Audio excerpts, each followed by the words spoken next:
Hello guys, तो आप सब कैसे हैं। आशा उम्मीद करते हैं कि आप बहुत ही अच्छे होंगे, मस्त होंगे, तंदुरुस्त होंगे और आप अपनी पढ़ाई को बहुत ही बेहतरीन तरीके से कर रहे होंगे और आपके पास समय तो बचा है नहीं। तो मैंने सोचा कि क्यों ना आपको हम वो टॉपिक बता दें जो आपके एग्जाम में हूबहू वहीं से आने वाले हैं, वो भी क्लास 12th की हिंदी के लिए। तो चलिए हम लोग समय को ज़्यादा बर्बाद नहीं करेंगे, डायरेक्ट चलते हैं टॉपिक की ओर। और एक ही दिन के अंदर आप कैसे अपने नंबर को इंक्रीज करते हो, आप लगभग 90+ नंबर लेके आते हो, बस इतने से, केवल केवल इतने से, मात्र इतने से।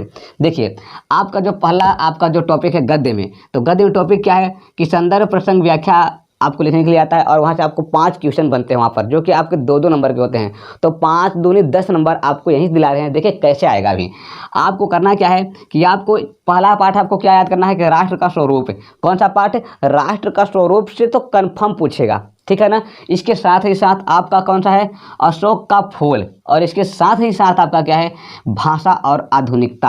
आपको हम केवल यहाँ पर 3 ही चैप्टर देंगे जो कि आपको मतलब याद करना है और यहीं से आपके मतलब कि आप आने वाले एग्जाम में चाहे आप इसके चैप्टर पढ़ लीजिए और साथ ही साथ इनके जो भी लेखक थे उनके बारे में पढ़ लीजिए, क्योंकि वही लेखक भी आएंगे और यहीं से पूछा जाएगा। अब राष्ट्र का स्वरूप के जो लेखक थे उनका नाम था वासुदेव सरल अग्रवाल। क्या नाम था? वासुदेव सरल अग्रवाल जी थे जो कि राष्ट्र का स्वरूप को लिखा था। इसके बाद अशोक का फूल किसने लिखा था? तो डॉक्टर हजारी प्रसाद द्विवेदी जी लिखे थे। कौन लिखे थे? डॉक्टर हजारी प्रसाद द्विवेदी जी लिखे थे। आप एक रात के अंदर आप अच्छे से मार्क्स लेके आ सकते हो अगर आप हमारे कही हुई बातों पर चलते हैं तब। इसके बाद आपका तीसरा है भाषा और आधुनिकता। तो इसके लेखक कौन थे? इसके लेखक आपके थे प्रो जी सुंदर रेड्डी। कौन थे? प्रो जी सुंदर रेड्डी। और आपको हम बता दें कि यही 3 ऐसे चैप्टर हैं जो कि आपके एग्जाम में पूछने वाला है और इसके बाहर तो आपको देने वाला है नहीं, क्योंकि इसके पास कुछ बचा है नहीं तो आपको देगा कहाँ से। चलिए अब देखते हैं हम लोग कि पद्य में आते हैं। तो पद्य में आपको 4 याद करना है। अब 4 याद क्या करना है? बस चारों को देखना है कि हमको कैसे पता चलेगा कि वो हम कैसे जान पाएंगे कि उसके बारे में दिया गया है। जैसे कि आपको बता दें पवन दूतिका में आपको पता होगा कि जो पवन दूतिका है मतलब कि हवा को दूध के रूप में भेजा गया था। किसके रूप में भेजा गया था? हवा को दूध के रूप में भेजा गया था। और जिसको किसने लिखा था? इसको लिखे थे जिनका नाम था आपके पास, क्या नाम का था? उनका नाम था जी मैथिली शरण गुप्त थे। कौन थे? लगभग मैथिली नहीं मैथिली नहीं थे। इसमें कौन थे? इनका थे कौन थे? हरिऔध जी थे। कौन थे? हरिऔध जी थे। इसके बाद कैकेयी का अनुताप। कौन सा? कैकेयी का अनुताप आपको याद कर लेना है। श्रद्धा और मनु आपको याद कर लेना है और साथ ही साथ उर्वशी आपको याद कर लेना है। कैकेयी का अनुताप लगभग मैथिली शरण गुप्त जी लिखे थे। कौन लिखे थे?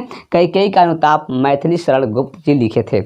अब ध्यान दीजिएगा, उसके साथ ही साथ उर्वशी जिसके लेखक थे, जिनके आपके कवि थे, उनका नाम था रामधारी सिंह दिनकर। आपको ये चीज़ें अगर आपने पढ़ लिया आज के रात तो कल के एग्जाम में आप बहुत ही ज़बरदस्त परफॉर्मेंस करके वहाँ से आएंगे, इतना मुझे पता है और हम विश्वास और दावे के साथ कह सकते हैं। अब चलिए गद्य से लेखक कौन कौन से याद करना है। तो पहला है वासुदेव सरल अग्रवाल, दूसरा है डॉक्टर हजारी प्रसाद द्विवेदी और तीसरा है प्रो जी सुंदर रेड्डी। यही 3, मात्र यही 3 अगर आप लेखक के बारे में पढ़ के जाते हो तो आपको एग्जाम में यहीं से देखने को आपको मिलेगा और आप अच्छे से मार्क्स लेकर के आओगे और बाद में आप कहोगे कि सर वाकई आपने जो कहा था वो आपने कर दिखाया और वही सेम टू सेम चीज़ वहाँ पे एग्जाम में क्या हो रहा है? पूछ रहा है। अब बात इसे देखिएगा, दिया है कि पद्य से कवि। पद्य से कवि मतलब पद्य से कौन कौन से कवि आएंगे? तो पद्य से मैंने 4 कवि का नाम लिखा है।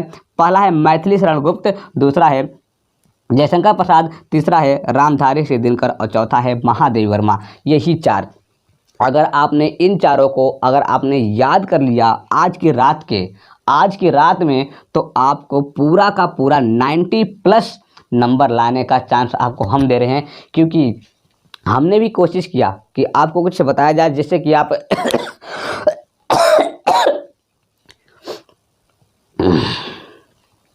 आपको प्रॉब्लम ना हो और आप बहुत अच्छे से नंबर को क्या करेंगे? इंक्रीज करके आ सकते हैं। चलिए ध्यान दीजिएगा, अब दिया है संस्कृत गद्यांश में। किसमें?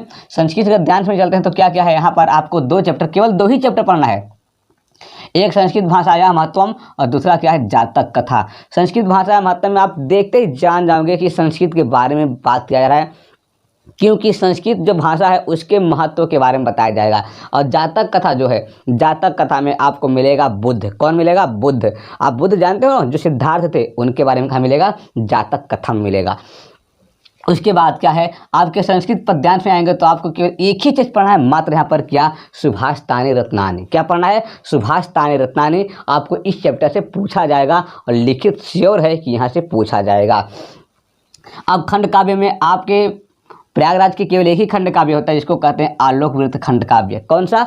आलोक वृत्त खंड काव्य, जिसमें केवल आप कोई सर्ग मत याद करिए कि गांधी ने क्या किया क्या नहीं किया, सब भूल जाइए। केवल आप ये जानिए कि गांधी जी का चरित्र चित्रण, गांधी जी का जीवन परिचय के बारे में आपको यहाँ पे लिख देना है। ठीक है।